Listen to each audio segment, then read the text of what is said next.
TBC 클리닉 건강 365 오늘의 주치 계명대학교 동산병원 감염내과 현미리 교수와 함께하겠습니다. 어서 오십시오. 안녕하세요. 계명대 동산병원 감염내과에서 근무하는 현미리입니다. 네. 이 코로나19 팬데믹으로 인해서 감염병에 대한 경각심은 물론이고 제대로 알고 예방하는 게 얼마나 중요한가 다시 한번 깨닫는 계기가 됐습니다. 특히 이제 겨울에는 따뜻한 나라로 여행을 가시는 분들이 참 많이 계시던데 오늘 주제 해외 유입 감염병에 각별한 주의가 필요하다면서요. 네. 전 세계 어느 나라든지 이제 비행기로 손쉽게 이제 다닐 수 있게 되면서 해외 여행이든 해외 출장을 많이들 이제 하시고 계신데요. 뭐 지역별로나 기후별로 유행하는 질환들이 다양하기 때문에 해외여행 이후에 열이 난다든지 아니면 이제 그 전에 없던 증상들이 새로 생겼다든지 하는 경우에는 항상 그 해외 유입 감염병일 수 있다라고 인지하는 것이 좋겠습니다. 네. 해외 유입 감염병 중에서 일부는 예방 접종이나 여행 전에 예방약 복용을 통해서 예방이 가능한 질환들이 있어서 또 그 중에는 또 드물지만 치명적인 감염병도 있을 수 있습니다. 그렇기 때문에 여행 준비 단계에서 방문 국가별로 유행하는 감염병을 사전에 확인하고 예방 접종이나 예방약 복용을 통해서 예방하는 것을 추천을 드립니다. 네. 해외 유입 감염병으로는 어떤 종류가 있는지 궁금합니다. 뭐 예를 들어서 모기를 통해 옮기는 뭐 말라리아라던가 아니면 음식을 통해서 전파가 된다던가 이런 그 전파 경로에 따라서 종류가 나뉠 수가 있나요? 네, 해외에서 발생할 수 있는 감염 질환은 크게 전파 경로에 따라서 이제 4가지로 분류할 수 있는데요. 우선은 모기와 같은 매개체를 통해서 전파될 수 있는 질환으로는 주로 이제 아열대 지방에 속해 있는 아프리카나 동남아, 남미에서 발생하는 말라리아, 댕기열, 지카열, 뭐 치쿤쿠냐열, 황열, 일본 뇌염과 같은 질환들이 있습니다. 네. 그리고 두 번째로 이제 오염된 물이나 음식을 통해서 전파되는 질환이 있는데 주로 이제 공중 위생이 청결하지 못한 개발도상국 여행과 관련이 되어 있고 뭐 장티푸스라든지 콜레라, 이질, A형 간염 등이 여기에 해당되게 됩니다. 그래도 한 번씩은 제가 들어본 질병들이 나오는데 혹시 교수님 이 외에도 뭐 특이한 전파 경로가 있다거나 알아두면 좋을 해외 유입 감염병 또 어떤 게 있어요? 또 다른 감염병에는 이제 사람들과의 직접 접촉을 통해서 발생할 수 있는 질환들이 있는데요. 그 직접 접촉의 종류가 이제 호흡기로 전파되는 그런 질환들, 뭐 예를 들면 사람이 밀집되어 있는 공간에서 이제 아무래도 이제 호흡기로 전파가 잘 될 수 있는데 뭐 그 예로는 뭐 중동에서 유행했던 뭐 메르스라든지 아니면은 최근에 이제 전 세계적으로 유행했던 홍역과 같은 질환들이 호흡기로 전파되는 그런 직접 접촉을 통해서 전파될 수 있고요.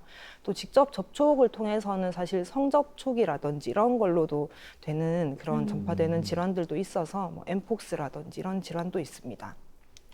그리고 이제 마지막으로는 이제 뭐 물이라든지 토양으로 전파되는 경우가 있는데 굉장히 드물지만 이제 뭐 아프리카나 남미와 같은 이런 지역에 이제 호수나 강에 네. 주열 흡충이라는 이제 기생충이 존재할 수 있습니다. 그래서 이러한 환경에서 수영을 하거나 목욕을 하게 되면 주열 흡충 감염증이 발생을 할 수 있기 때문에 주열 흡충이 있다라고 알려져 있는 곳에서는 수영이라든지 뭐 목욕 아니면 걷는 것조차도 물속에서 걷는 것조차도 피하는 것이 좋습니다.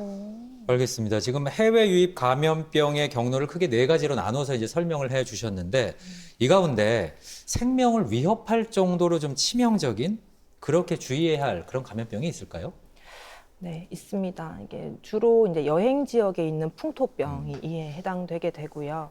이제 그 이유는 이제 원주민 같은 경우에는 이미 이제 그 지역에 살면서 면역력을 획득하고 있는 경우가 많지만 면역력이 전혀 없는 외국인 같은 경우에는 그곳에 여행이라든지 아니면은 뭐 이렇게 관광이나 아니면 뭐 이렇게 출장으로 이제 방문을 하게 되었을 때 면역력이 없는 상태에서 노출이 되게 되면 이제 치명적일 수 있는 질환을 의미하게 됩니다. 그래서 이제 우선은 가장 흔하고 또 중요한 질환 중에 하나가 말라리아가 있겠고요. 네. 우리나라에 주로 분포하는 3일열 말라리아와는 달리 아프리카 지역에는 뭐 열대열 말라리아가 존재하게 되고 치료를 제대로 하지 않은 경우에는 치명률이 10% 정도에까지 달하게 됩니다. 그리고 두 번째로는 뭐 황열과 같은 질환이 있고, 황열은 주로 이제 아프리카라든지 남미 지역에서 주로 발생하게 되고, 낮은 확률로 이제 중증 황열이 생기게 되면 일주일 내에 약 50%에서 사망할 수도 있습니다.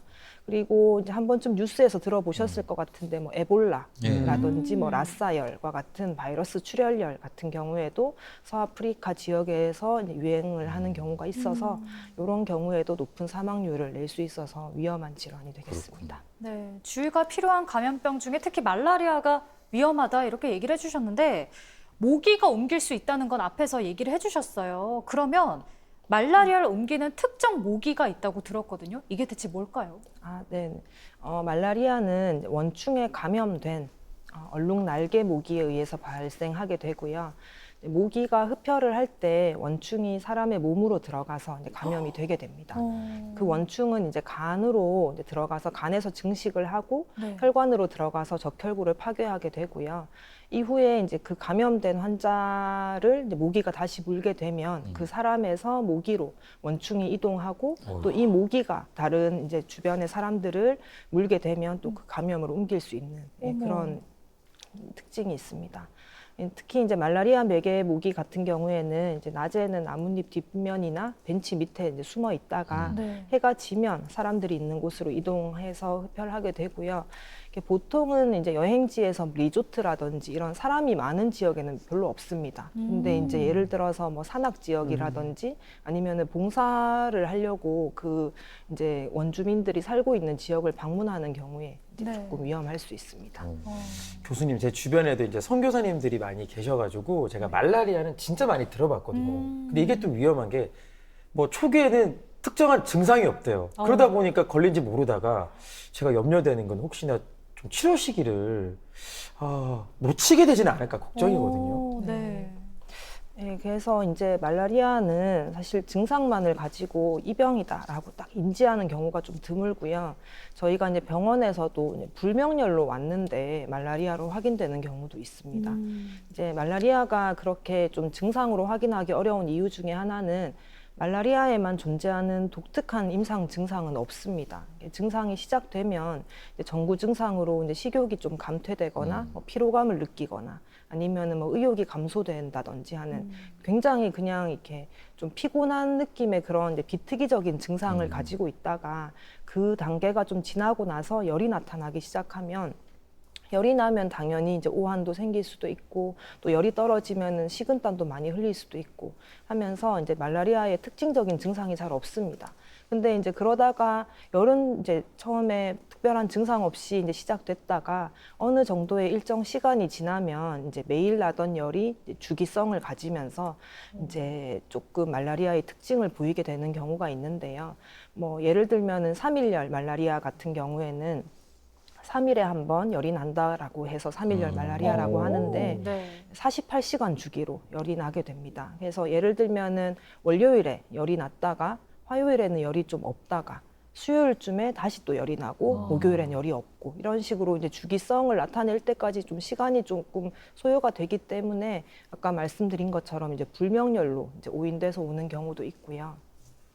그래서 이제 저희가 처음에 그런 증상들이 이제 나타나는 데까지 조금 시간이 걸리기 때문에 처음 우리가 그 환자를 만났을 때 말라리아라고 그 증상만을 가지고 의심하기는 굉장히 어렵습니다. 혈액 검사상에서 어떤 이상 소견을 보이는 경우도 있는데 뭐 빈혈이라든지 혈소판 감소를 보일 수도 있습니다. 근데 이제 환자를 실제로 보게 되면 그 빈혈과 혈소판 감소를 일으키는 질환들이 너무 많습니다. 근데 저희가 환자를 볼 때 만약에 해외 여행력이 있는 환자에서 빈혈과 혈소판 감소가 있다라고 하면 누구나 말라리아를 의심하기 때문에 그래서 이제 진료를 볼 때 이런 해외 여행력에 대한 정보를 제공하는 것이 굉장히 중요합니다. 네, 그렇다면 말라리아를 옮기는 모기에 물렸다고 해서 바로 증상이 나타나는 건 아니기 때문에 뭐 귀국해서 얼마 동안의 시간이 지난 다음에 증상이 나타날 수도 있고 그러면 잠복기가 얼마나 되는지 또 아까 그 간으로 원충이 들어간다고 했잖아요. 그걸 잡지 못하면 재발할 수도 있다는 얘기인가요?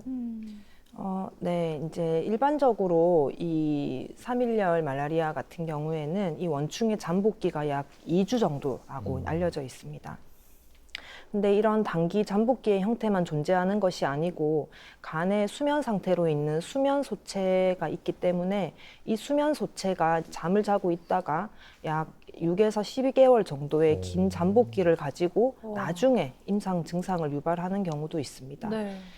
장기 잠복기라는 형태가 존재를 하게 되고 간에 있는 이런 수면 소체까지 죽이지 않으면 결국은 이제 이 간에 남아 있는 수면 소체가 분열을 증식해서 임상 증상을 유발할 수 있기 때문에 말라리아로 진단을 받고 치료를 했음에도 불구하고 끝까지 치료를 유지하지 않는다면 이 수면 소체가 나중에 증식을 하면서 또 이제 증상을 일으킬 수 있기 때문에 이제 재발이라고 오인될 수도 있습니다. 네.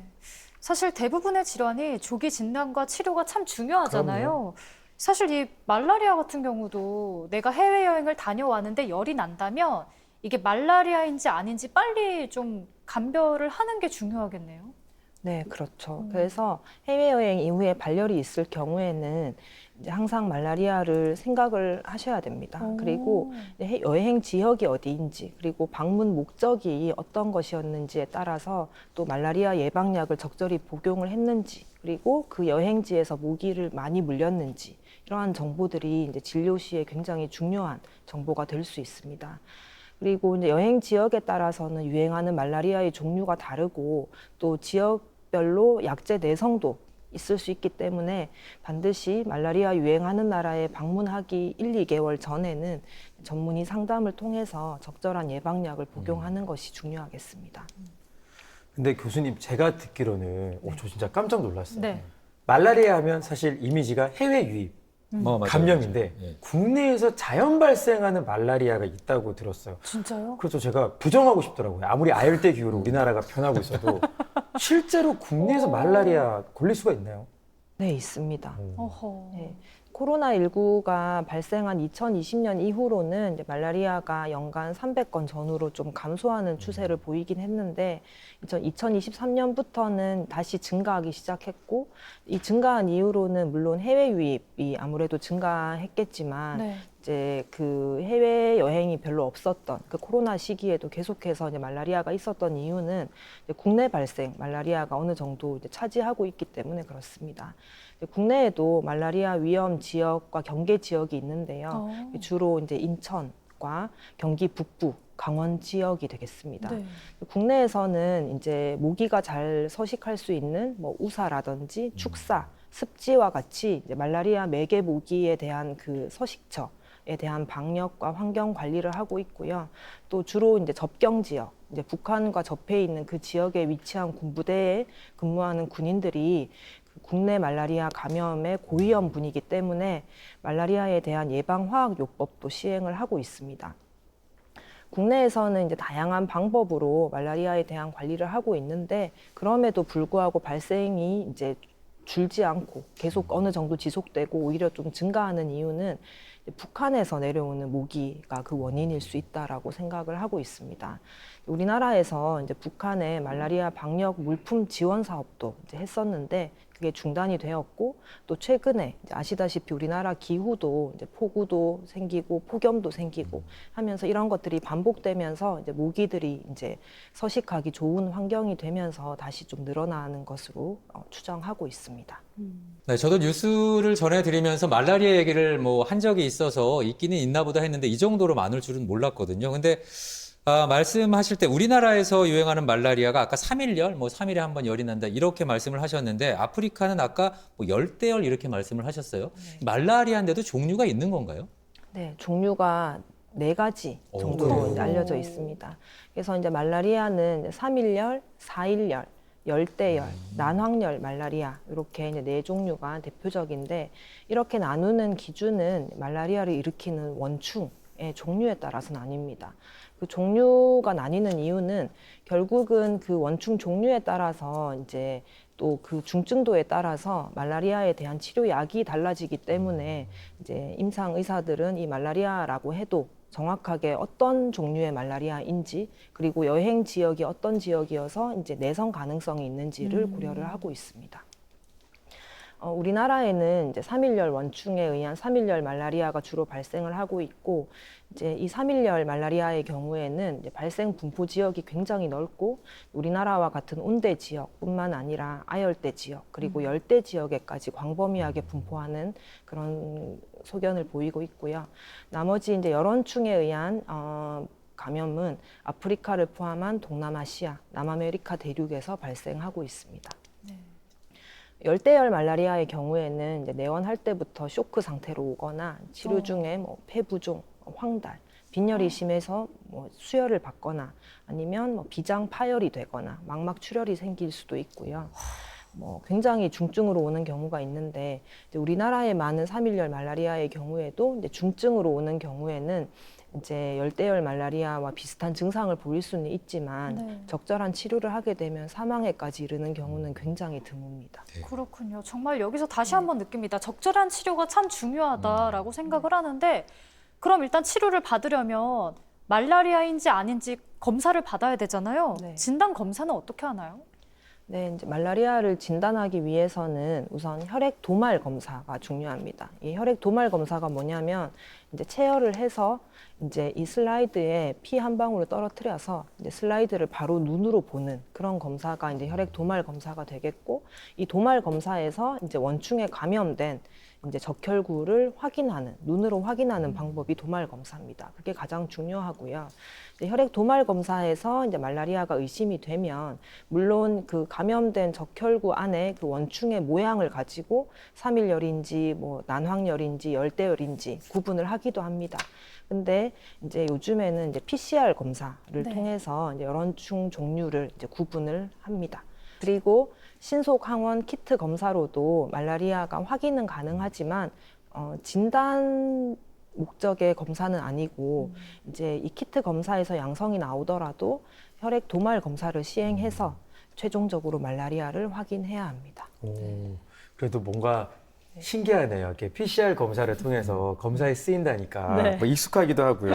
그리고 말라리아는 제가 알기로 교수님 이렇게 먹는 약이 있다고 들었는데 구체적으로 어떻게 치료가 이루어지는지도 궁금해요. 네, 그 3일열과 난황열 말라리아의 경우에는 클로로퀸을 3일간 복용하고 이후에 프리마퀸을 14일간 복용하게 됩니다. 이 프리마퀸이 앞서 말씀드렸던 그 간에 있는 원충을 제거하기 위한 목적으로 복용을 하는 약인데, 이 프리마퀸의 경우에는 이제 불규칙하게 복용했을 때에는 그 간 내의 원충이 이제 제대로 제거되지 않아서 이제 재발할 수 있습니다. 그래서 이제 처방된 치료제는 다 복용을 하셔야 되고요. 그리고 이제 열대열 말라리아 같은 경우에는 이제 심한 감염이 아니라면 이 역시도 이제 먹는 약으로 치료가 됩니다. 근데 이제 3일열, 난황열과는 먹는 약의 종류가 달라져서 뭐 메플로킨이라든지 아니면 말라론과 같은 이런 약들을 복용하게 됩니다. 근데 이제 열대열 말라리아라도 중증의 경우에는 이제 주사 항생제를 쓰기도 합니다. 그리고 치료하면서 중요한 것은 이제 말라리아에 대해서 이제 우리가 적절한 약제를 쓰면서 혈액 검사를 반복해서 혈액 내에 원충의 비율이 감소하는지를 계속 확인을 해야 합니다. 네, 모기로 감염되는 말라리아를 설명을 해주셨는데 앞서 댕기열도 말씀을 해주셨잖아요. 근데 좀 오래되기는 했지만 그 우리나라 연예인이 이제 필리핀에 가서 댕기열에 걸렸다 사진을 올렸다 이게 엄청 화제가 된 적이 있어서 댕기열을 제가 기억을 하고 있는데 생각보다 해외여행에서 많이 걸린다면서요, 댕기열도? 네, 꽤 많이 걸립니다.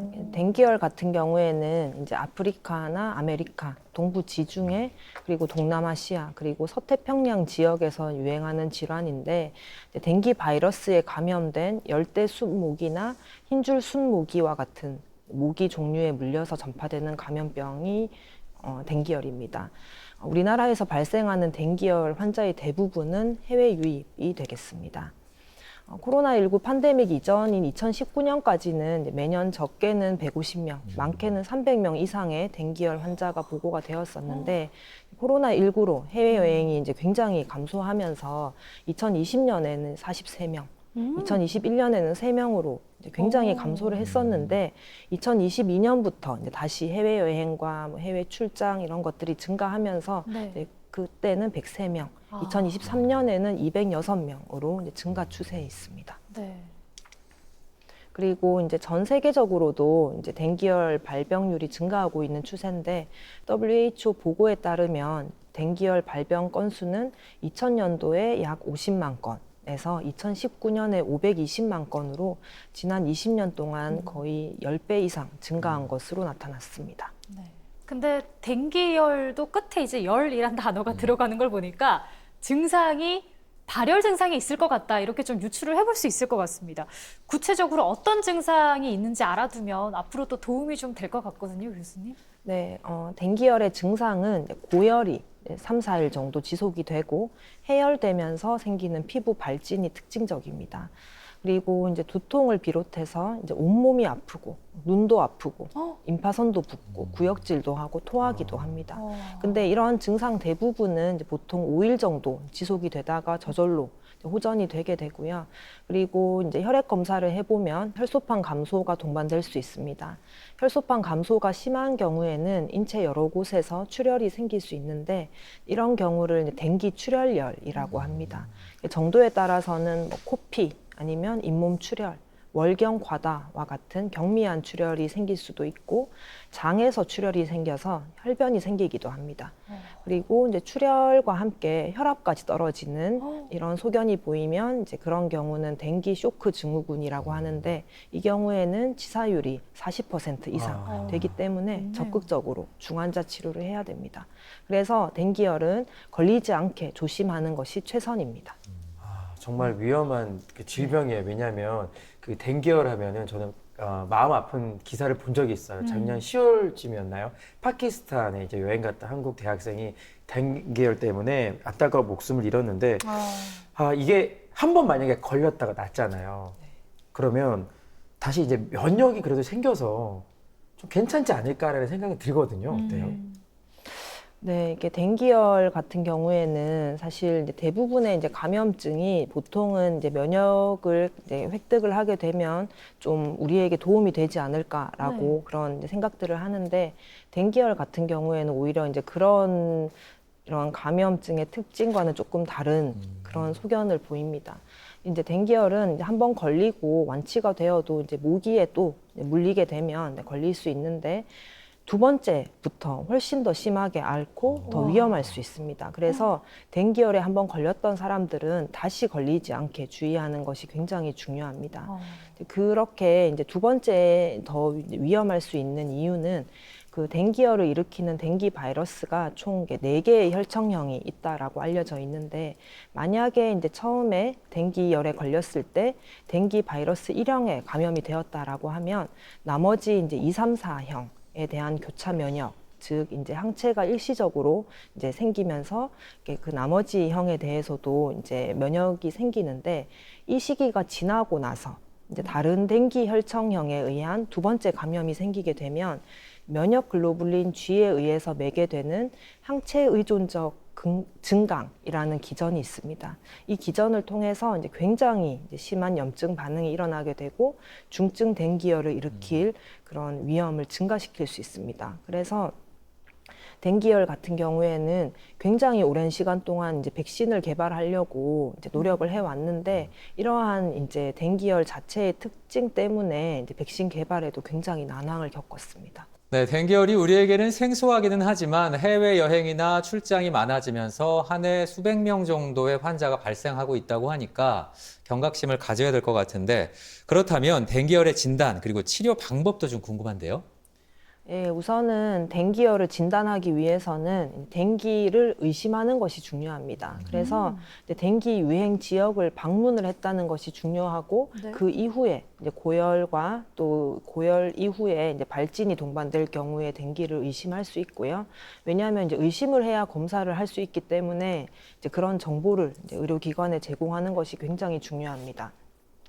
그리고 이제 댕기가 의심돼서 이제 댕기에 대한 그 혈액 검사를 하게 되면 그 댕기에 대한 현성 감염을 시사하는 면역 글로불린 M이라고 하는 요 항체가 양성이 확인되면 댕기로 진단을 할 수 있고요.